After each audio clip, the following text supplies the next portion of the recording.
Hello बच्चों। आज मैं आप लोगों के साथ फिर से आ गई हूँ आपके सामने कुछ बातें करने के लिए। आपको याद है जब मैं पिछली बार आपके साथ आई थी तो मैंने आप लोगों से खेल की बातें की थी। आज मैं उसी खेल की बातों को लेकर आपको एक कहानी सुनाती हूँ।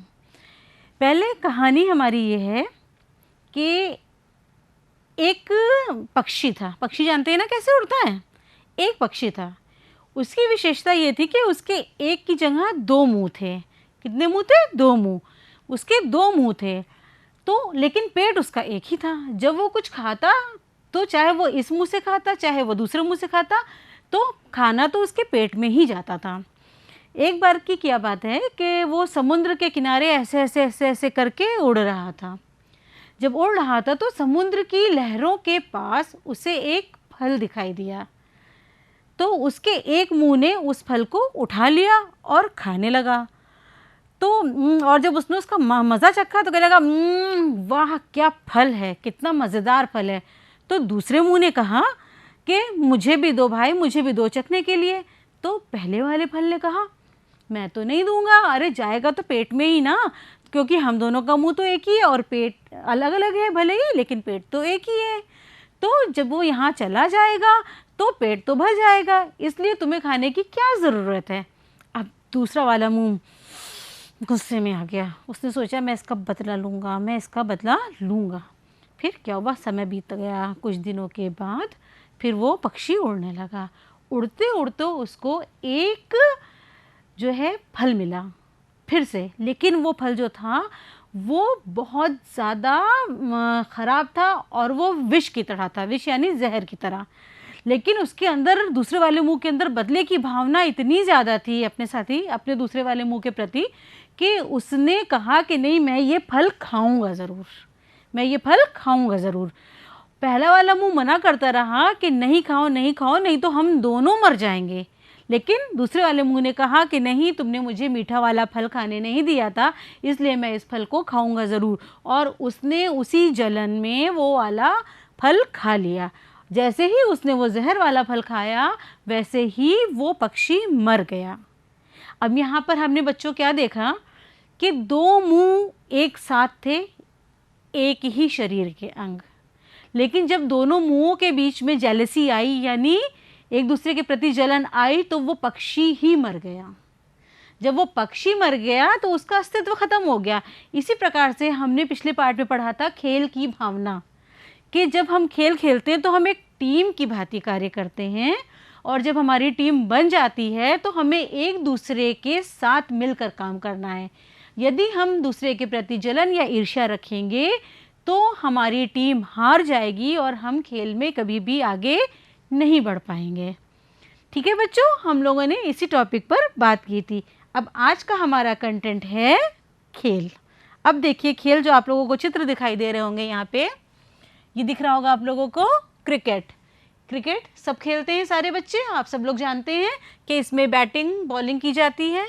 ये देखिए निशाने लगाने वाला खेल है, जिससे कोई चीज़ निशाना होती है, आपको पिन होती है, उस पिन को मारकर बीच में निशाना लगाना होता है, और जिसका बिल्कुल बीच में लग जाता है वो फिक्स माना जाता है। उसके बाद ये खेल से आप लोग परिचित हैं।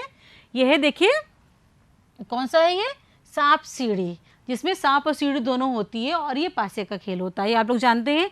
इस खेल को भी आप लोग जानते होंगे, ये होगा टेबल टेनिस। यानी एक टेबल के बीच में एक खिलाड़ी इधर रहता है, एक खिलाड़ी इधर रहता है, और छोटी सी बॉल को टेनिस से पैड से मारा जाता है। उसी पर आधारित है ये गेम, आप लोग जानते हैं। सबको साइकिल चलाना पसंद है, सब साइकिल चलाते हैं, तो साइकिलिंग भी एक तरीके का खेल होता है। और लास्ट यहाँ पे आपको दिखाई दे रहा होगा बच्चों, ये पजल बना हुआ है, यानी हमको अलग अलग टुकड़े मिल रहे हैं और बच्चे उस सारे टुकड़ों को मिलाकर एक चित्र बनाते हैं। ये पजल गेम्स कहलाता है। तो इस तरीके से देखिए बच्चों, बहुत सारे खेल हैं यहाँ पर। ये खेल बाहर मैदान में खेला जा रहा है, इसको आप अंदर बंद कमरे में खेल सकते हैं, इसको आप कहीं पर भी टेबल पर लगाकर ज़मीन में कहीं खेल सकते हैं। पजल भी आप कहीं पर भी बैठ के उसको सॉल्व कर सकते हैं। टेबल टेनिस भी आप कमरे के अंदर, बड़ा सा हॉल है तो आप लगा के खेल सकते हैं। साइकिलिंग तो आप घर के अंदर नहीं कर सकते, उसके लिए आपको बाहर सड़क या मैदान की ज़रूरत पड़ेगी। तो हमने देखा कि खेल कई प्रकार के हो रहे हैं। सब उसी भावना से खेले जाने चाहिए कि एक दूसरे के साथ मिलकर खेलना है, टीम की भावना से खेलना है, दूसरे की प्रशंसा करना है। लेकिन खेलने के स्थान के आधार पर हम खेलों को 2 भागों में बांट सकते हैं। पहला है हमारा इंडोर गेम्स। इंडोर का मतलब होता है दरवाजे के अंदर। अगर हम इसको परिभाषित करना चाहें तो दरवाजे का अंदर मतलब बच्चों वो खेल जिनको हम घर के अंदर खेल सकते हैं, उन गेम्स को हम इंडोर गेम्स कहते हैं। देखिए जैसे इस चार्ट में बना है, बास्केटबॉल, कैरम, बॉलिंग, यानी बहुत सारे आपकी बॉल्स लगी होती हैं, उसको एक गेंद फेंक कर सबको लाइन से गिराना होता है। कार्ड्स, देखिए लूडो हो गया, पूल हो गया, हमारा टेबल टेनिस है, चेस यानी शतरंज है, और रेसलिंग यानी कुश्ती। ये सारे खेल जो हमारे आए वो हमारे इंडोर गेम्स के अंतर्गत आते हैं, यानी जिनको हम अंदर खेल सकते हैं। अब खेलने के स्थान के आधार पर हमारा जो दूसरा भाग है वो है हमारा आउटडोर गेम्स। आउट माने बाहर, यानी डोर माने दरवाज़ा। तो जो दरवाजे के बाहर से हमारा तात्पर्य है घर के अंदर ना खेले जा सकें और उनके लिए हमें अधिक स्थान की आवश्यकता हो, वो गेम्स हमारे आउटडोर गेम्स कहलाते हैं। देखिए साइकिलिंग, जैसे हम साइकिल चलाएंगे तो हमें बाहर जाना पड़ेगा, घर के अंदर नहीं चला सकते। जिम्नास्टिक है, यहाँ पे टेनिस है, रनिंग यानी आप दौड़ेंगे तो आप कमरे में कितना दौड़ लेंगे बच्चों, कमरे के अंदर या घर के अंदर हम कितना दौड़ सकते हैं छत के ऊपर। तो हमें बड़ा मैदान चाहिए होगा, तब हम रनिंग करेंगे वहाँ पे और रेसिंग करेंगे। इसी तरीके से स्विमिंग तो हम घर में नहीं कर सकते, स्विमिंग के लिए भी हमें जाना पड़ेगा स्विमिंग पूल तक के। उसी तरीके से देखिए यहाँ पे घुड़सवारी हो गई हमारी, वॉलीबॉल है, फुटबॉल है, बास्केटबॉल, ये सारे खेल जो हैं हमारे आउटडोर गेम्स हैं। तो आपको समझ में आया होगा यहाँ पे कि खेलने के स्थान के आधार पर हम खेल को 2 भागों में बांट सकते हैं, indoor games and outdoor games. अब हम आज सिर्फ एक बात पर आके कंसंट्रेट करेंगे कि इंडोर गेम्स क्या होते हैं। मैंने अभी जैसे आपको बताया, देखिए वे खेल जो घर के अंदर या किसी बंद स्थान पर खेले जाते हैं उन्हें इंडोर गेम्स कहते हैं। बिल्कुल छोटी सी परिभाषा, वे खेल जो घर के अंदर या किसी बंद स्थान पर यानी कमरे में, स्कूल में, कहीं पे भी खेले जा सकते हैं, उनको हम इंडोर गेम्स कहते हैं। अब इन गेम्स की विशेषताएं क्या होती हैं बच्चों, ये जानना हमारे लिए बहुत ज़्यादा ज़रूरी है, क्योंकि हमने पिछले वाले टॉपिक में हमने इसको किया था कि खेलने से बच्चों का विकास होता है, शारीरिक विकास होता है, मानसिक विकास होता है, सामाजिक विकास होता है। तो अब हम यहाँ पर ये देखेंगे कि इस इंडोर गेम्स की क्या विशेषता है, इससे हमारे किस प्रकार का विकास हो रहा है। देखिए अधिक जगह की आवश्यकता नहीं होती, पहली चीज़, क्योंकि ये घर के अंदर खेले जाने वाले खेल हैं, तो हमें बहुत अधिक स्थान की आवश्यकता नहीं है। अगर हमें 2 कुर्सियाँ, एक टेबल मिल जाए या हमें एक छोटा सा कमरा मिल जाए तो हम उसके अंदर एक चारपाई के ऊपर या तो हम किसी चटाई पर बैठकर भी इस खेल को खेल सकते हैं। दूसरी चीज़, कम श्रम। ये जो इंडोर गेम्स होते हैं, कम श्रम माने मेहनत, तो हमें कम मेहनत लगती है इन खेलों को खेलने में। तो जब हमें कम मेहनत लगेगी तो हम ये कह सकते हैं कि इससे हमारा शारीरिक विकास में बहुत अधिक योगदान नहीं होता इन खेलों का, क्योंकि इसमें बहुत अधिक मेहनत की आवश्यकता नहीं होती है और हमें जब अपना शारीरिक विकास चाहिए होता है तो हमें अधिक श्रम करना पड़ता है। नेक्स्ट देखिए पॉइंट है हमारा, मानसिक स्वास्थ्य के लिए ये लाभदायक होते हैं, क्योंकि बैठकर खेलने वाले खेल हैं, हम शारीरिक श्रम तो कर नहीं रहे हैं, लेकिन इन खेलों में जो नियम होते हैं उनमें हमें अपना दिमाग लगाना पड़ता है, हमें चाल सोचनी पड़ती है कि हम कौन सी गोटी बढ़ाएं या कौन सा अपना प्यादा आगे बढ़ाएं जिससे हम खेल को जीतें। इसीलिए इसे मानसिक स्वास्थ्य के लिए लाभदायक माना जाता है। नेक्स्ट बच्चों देखिए, मौसम से प्रभावित नहीं। अब बारिश हो रही हो या कोहरा पड़ रहा हो या बहुत ज़्यादा धूप हो, आपको क्योंकि घर के अंदर खेलना है तो मौसम से बहुत ज़्यादा ये खेल प्रभावित नहीं होते हैं। मान लीजिए बहुत ज़्यादा गर्मी का मौसम है, अगर आप कबड्डी खेलना चाहेंगे तो आपको बाहर जाना पड़ेगा, तो क्योंकि कबड्डी खेलने के लिए बाहर जाना ज़रूरी है, तो वो तो खेल मौसम से प्रभावित हुआ, तो वो इंडोर गेम्स में नहीं आएगा। लेकिन अगर आप लूडो खेलेंगे तो आप घर के किसी भी हिस्से में बैठकर खेल सकते हैं। तो क्या हुआ, आप मौसम से प्रभावित नहीं हुए, चाहे जितना जाड़ा पड़ रहा हो, चाहे गर्मी पड़ रही हो या चाहे बारिश हो रही हो। फिर नेक्स्ट है बच्चों देखिए, चोट लगने की संभावना कम, क्योंकि इसमें श्रम की आवश्यकता नहीं है अधिक और हम बाहर जाकर नहीं खेल रहे हैं बड़े मैदानों पर, और हम बैठकर एक जगह पर खेल रहे हैं, तो उससे हमें चोट लगने की संभावना भी कम रहती है। अब आपस में बच्चे लड़ाई करके मारपीट करने लग जाएं तो बात अलग है कि चोट लगेगी उनको, नहीं तो इससे चोट लगने की संभावना कम होती है। ठीक है बच्चों, फिर आगे देखिए, कैरियर के रूप में चुन सकते हैं। इसमें बहुत सारे खेल इंडोर ऐसे होते हैं जिनको आप अपने भविष्य में कैरियर, अपना रोजगार या व्यवसाय के रूप में चुन सकते हैं। ठीक है बच्चों, तो आपको ये चीज़ समझ में आ गई होगी कि इंडोर गेम्स क्या होते हैं और उनकी क्या विशेषताएं होती हैं। नेक्स्ट हम आ जाते हैं कुछ इंडोर गेम्स के उदाहरणों के बारे में। देखिए, आपको ये दिखाई दे रहा होगा, इस सबको सब पहचानते होंगे। यह है कैरम बोर्ड, सब लोग खेलते भी होंगे, हो सकता है किसी बच्चे ने ना खेला हो। तो ये प्लाई का बना हुआ एक चौकोर बोर्ड होता है, देखिए दिखाई दे रहा है, ये प्लाई का बना हुआ, इसके 4 कोनों पे 4 छेद होते हैं, और जब 4 कोनों पे 4 छेद होते हैं तो 4 लोग एक साथ इसके ऊपर खेल सकते हैं, यानी 2, 3 या 4 लोग इसमें एक साथ खेल सकते हैं। और यहाँ पर गोटियाँ रखी जाती हैं। देखिए, ये एक बोर्ड गेम है, एक साथ 2, 3 या 4 लोग खेल सकते हैं। इसमें 9 काली और 9 पीली गोटियाँ होती हैं, और साथ में एक लाल रानी गोटी होती है। इस खेल में सारे लोग सिर्फ रानी के पीछे पड़े रहते हैं। आपने पीली गोटी भले ही छेद में डाल ली हो, पास कर ली हो, अपने पास ले ली हो, लेकिन लास्ट में जो गेम होता है वो रानी के पीछे ही भागने से होता है। तो लाल रंग की रानी गोटी होती है, और एक उससे थोड़ा सा बड़ा स्ट्राइकर होता है। क्या होता है? स्ट्राइकर। इस तरीके का एक स्ट्राइकर बना होता है, पतला सा।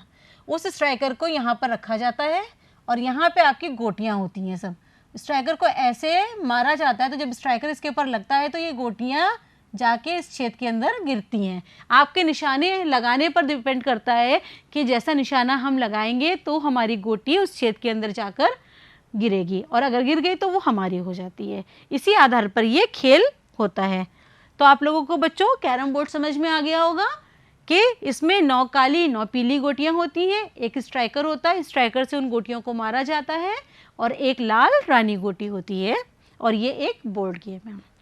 आप लोग के स्कूल में भी ये गेम खेला जाता है अब तो सबके। नेक्स्ट बच्चों हम देखते हैं, ये दूसरा खेल है। देखिए, CHESS चेस यानी शतरंज। शतरंज एक ऐसा खेल है जिसको अब अंतर्राष्ट्रीय स्तर पर भी खेला जाता है। ये एक ऐसा खेल है जिसमें हमको कई चालें आगे की सोचना पड़ता है कि अगर हम अपना कोई गोटी बढ़ाने जा रहे हैं तो उसके बाद अगर हमने ये बढ़ाई तो अगला क्या बढ़ा सकता है, उसके बाद हम उसके बाद क्या कर सकते हैं। तो यानी हम 3 या 4 चालें पहले से सोचते हैं अपने बारे में, और जो सामने हमारे खिलाड़ी होता है, जो हमारा प्रतिद्वंदी है, उसकी सोच के बारे में। तो ये एक अनुमान लगाने वाला गेम है जिसमें हमें बहुत ज़्यादा अपना मानसिक जो है वो सोचना पड़ता है, और इससे बहुत अधिक मानसिक विकास होता है, और दूसरे के बारे में भी हम अनुमान लगाते हैं कि वो किस गोटी को चलने वाला है, उसके बाद हम किस गोटी को चलें। तो देखिए, हम इसके बारे में बात करते हैं कि शतरंज भी एक प्रकार का बोर्ड गेम है, बोर्ड ही होता है। इसमें 64 खाने होते हैं, 64 खाने होते हैं। उसमें काले सफ़ेद, देखिए सफ़ेद काला, फिर सफ़ेद, फिर काला, इस तरीके से पूरे 64 खाने बने होते हैं। ये खेल 2 लोगों के बीच खेला जाता है। इस खेल की गोटियों में राजा होता है, रानी होती है, हाथी होता है,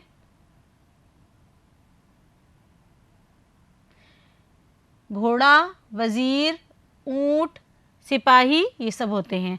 तो देखिए, यहाँ पे एक तरफ काली गोटियाँ लगाई गई हैं और एक तरफ क्या है, सफ़ेद गोटियाँ लगाई गई हैं।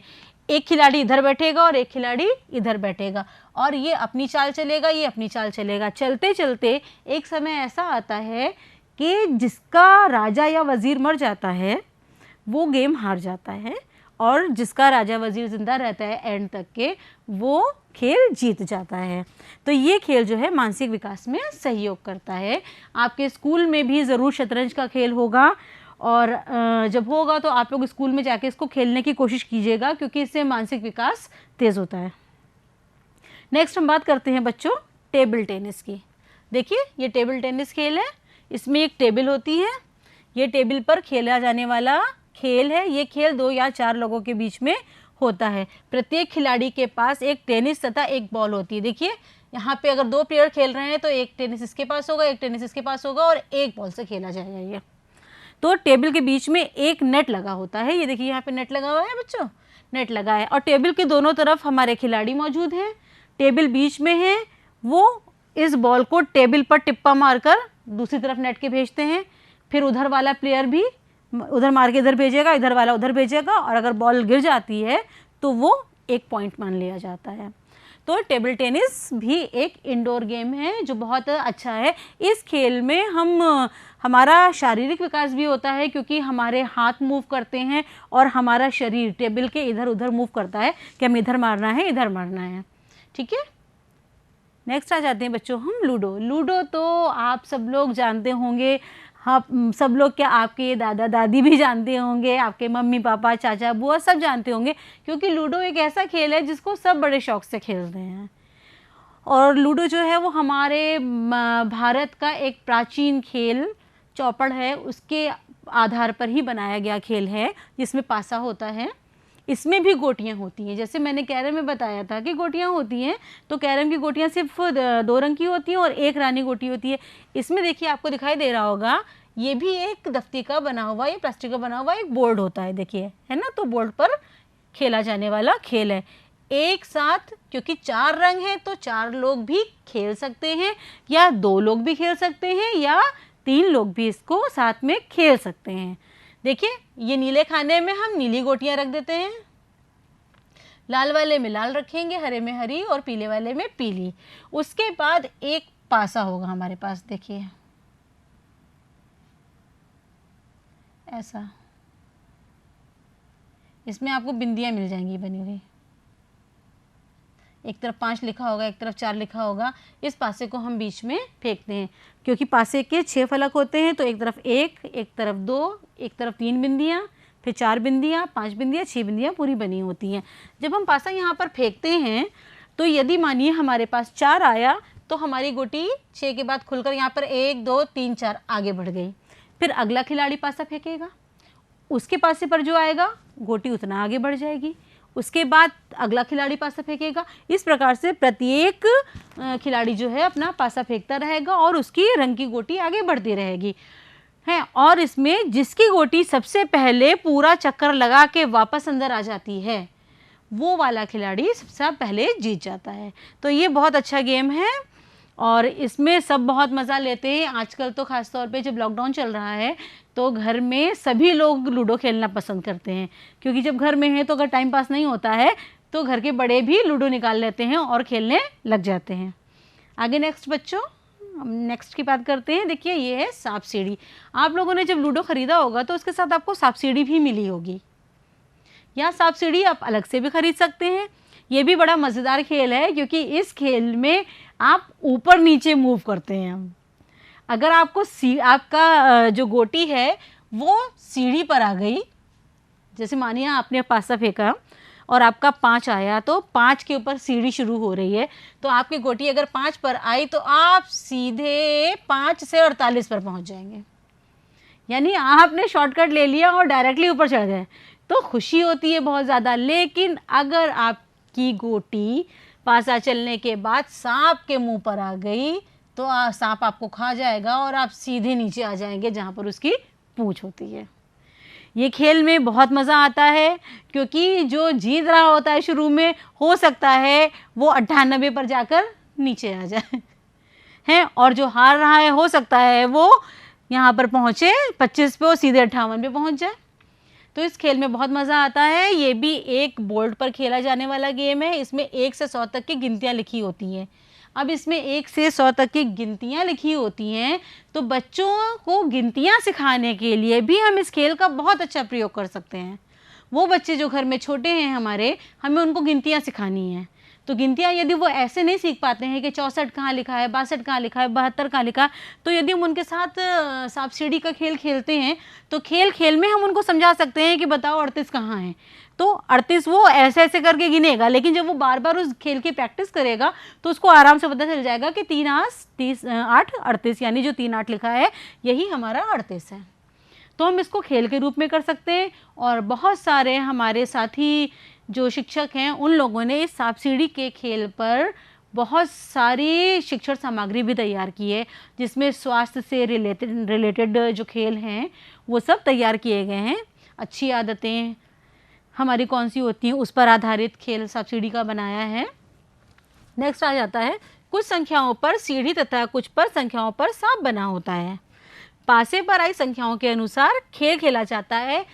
जिस भी खिलाड़ी की गोटी सबसे पहले 100 पर पहुंच जाती है वो विनर होता है। तो 2, 3 या 4 लोग इसमें भी खेल सकते हैं क्योंकि 4 रंग की गोटियां इस्तेमाल होती हैं। नेक्स्ट बच्चों, हम इंडोर गेम्स की तरफ आते हैं, card games and puzzles. Card आप जानते हैं, जैसे घर में आपने देखा होगा अक्सर बड़े लोग खेलते हैं ताश, लेकिन वो ताश के पत्ते आप लोगों को नहीं खेलने हैं, वो ताश नहीं खेलना है। आप पे लिए हम यहाँ पे कार्ड्स की बात कर रहे हैं, तो वो ऐसे कार्ड्स होंगे जिसमें आपके अल्फ़ाबेट्स लिखे हों, नंबर्स लिखे हों, पक्षियों के चित्र बने हों, जानवरों के चित्र बने हों या शब्द लिखे हों, तो उन कार्ड्स की बात हम यहाँ पे कर रहे हैं। जैसे यहाँ पे हमने देखा, देखिए AIC, अब ए के साथ यहाँ पे रेनबो बना है, तो क्या ये सही कॉम्बिनेशन है? नहीं है। तो हम बच्चों को दे सकते हैं कि एक तरफ जो है वो अल्फ़ाबेट बना है और दूसरी तरफ उसका ए से क्या स्टार्ट होता है, कौन सा ऑब्जेक्ट स्टार्ट होता है, तो बच्चों को मिलाने के लिए। तो ये कार्ड जो है वो हम एक जगह बैठकर खेल सकते हैं और बच्चों को इस तरीके से हम पढ़ा सकते हैं। अब देखिए जैसे यहाँ पे ए है, तो ए के साथ हम जोड़ेंगे किसको? एप्पल को। यहाँ पे रेनबो है तो इसके साथ हम आर को जोड़ेंगे। देखिए यहाँ पे आइसक्रीम है तो हम यहाँ पे आई को जोड़ेंगे। तो हम एक साथ जोड़ा बनाएंगे यहाँ पर, ना कि जैसे उल्टा सीधा यहाँ पे लगा है उसको लगा रहने देंगे। तो हो गया हमारा कार्ड्स का गेम, एक तो ये। नेक्स्ट अब हम बात करते हैं, यहाँ पे कई तरह के कार्ड्स होते हैं और कई तरह के पजल्स होते हैं। यहाँ पे आपको दिखाई दे रहा पजल्स, जैसे अभी हमने बात की थी कि कई सारे टुकड़े हैं। देखिए 1 2 3 4 5 6 7 8 9 10 10 10 20, यानी ये जो कुल मिला के कितने टुकड़े हो गए? 20 टुकड़े हैं। ये जो 20 टुकड़े हैं उन सबको ऐसे जोड़ना है कि ये पूरा चित्र तैयार हो जाए। इस तरीके के गेम्स बाज़ार में बने बनाए आते हैं आपके पजल्स गेम्स के नाम पे, और हम लोग के स्कूलों में बच्चों के लिए रखे भी जाते हैं। आपके स्कूल में भी होगा तो आप लोग भी उसको ज़रूर खेलिएगा कि कैसे जोड़ना है। उसमें दिमाग ये लगाना होता है। बच्चों देखिए, जैसे ये इधर आसमान है, तो अगर आसमान का पोर्शन ऊपर नीले की तरफ है तो हम जब भी पजल्स लगाएंगे तो पहले ऊपर का पोर्शन नीला हम जोड़ लेंगे। उसके बाद हम देखेंगे चित्र में क्या दिया गया है, यानी बच्चे खेल रहे हैं सर, तब हम उनके बालों वाला हिस्सा, उनके शरीर का हिस्सा जोड़ेंगे। इस तरीके से हमें इसमें अपना दिमाग लगाना पड़ता है, अपनी बुद्धि का इस्तेमाल करना पड़ता है कि सही टुकड़ा सही जगह पर जोड़ लें और जोड़कर हम पूरा चित्र बना लें। और भी कई तरीके के पजल्स होते हैं, जैसे मैं आप लोग को यहाँ पे बताने जा रही हूँ। इन गेम्स के द्वारा मानसिक एवं तार्किक शक्ति का विकास होता है। इन गेम्स को अकेले भी खेला जा सकता है या समूह के साथ। आपने देखा होगा क्रॉसवर्ड, अक्सर इस तरीके से देखिए शब्द बने होते हैं, ठीक है, आपको वर्ड बना होगा और यहाँ पे कुछ स्पेलिंग्स लिखी होंगी।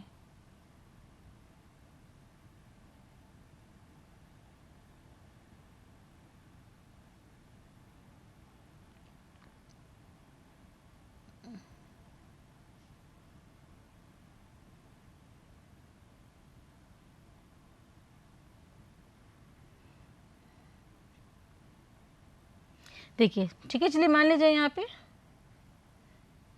CDBN ये सारा हमारे पास बना है। हमें साथ में कुछ क्वेश्चंस लिखा हुआ मिलेगा है, तो वो क्वेश्चन होगा कि यहाँ पे कुछ छांटना है। आपको अल्फ़ाबेट्स लिखे हैं, उनको कुछ छांटना है। तो अगर हमने ऐसे कहा यहाँ पे आपको ढूंढना है डॉग, ठीक है, तो अब आपको डॉग ढूंढना है। यहाँ पे एक ऐसा जानवर ढूंढिए जो भौंकता है। तो आप ढूंढेंगे, यहाँ पे आपको मिल जाएगा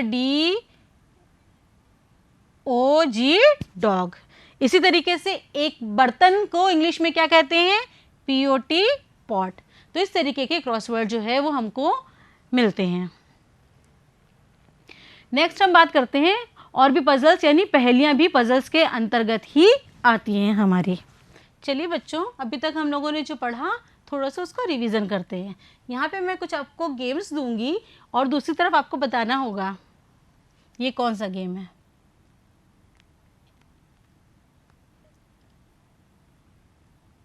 चार रंग की गोटी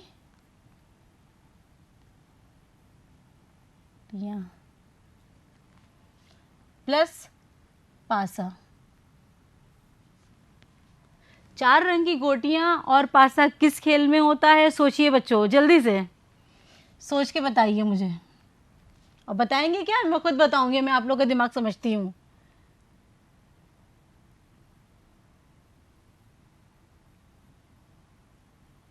बोर्ड पर 64 खाने। दूसरा,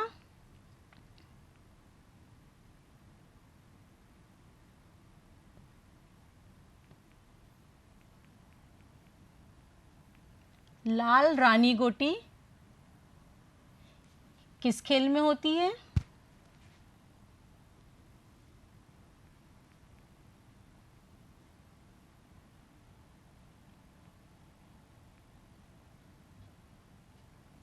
शब्द ढूंढना हम किस में करते हैं?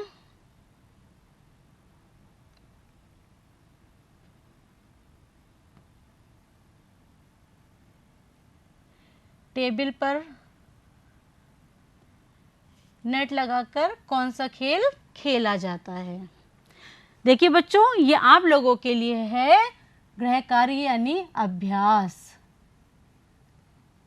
आप लोगों को जो चैप्टर पढ़ाया है अभी मैंने, इसको आप लोग अपनी किताब से भी पढ़िएगा और पढ़ने के बाद फिर देखिएगा कि कौन सा खेल ऐसा है इंडोर, इसमें 4 रंग की गोटियां और पासा होता है, बोर्ड पर 64 खाने होते हैं, लाल रानी गोटी होती है, शब्द ढूंढा जाता है किस खेल में, और किस खेल में टेबल पर नेट लगा होता है। तो बच्चों, आप लोगों को इससे समझ में आ गया होगा। तो नेक्स्ट एक और मैं पूछती हूँ आप लोगों से। नेक्स्ट है जिसको हम लोग बहुत शौक से खेलते हैं।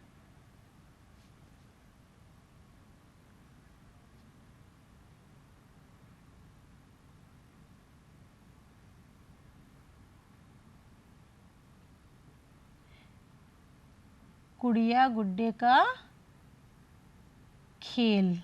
इसमें क्या चाहिए होता है ये बता दीजिए।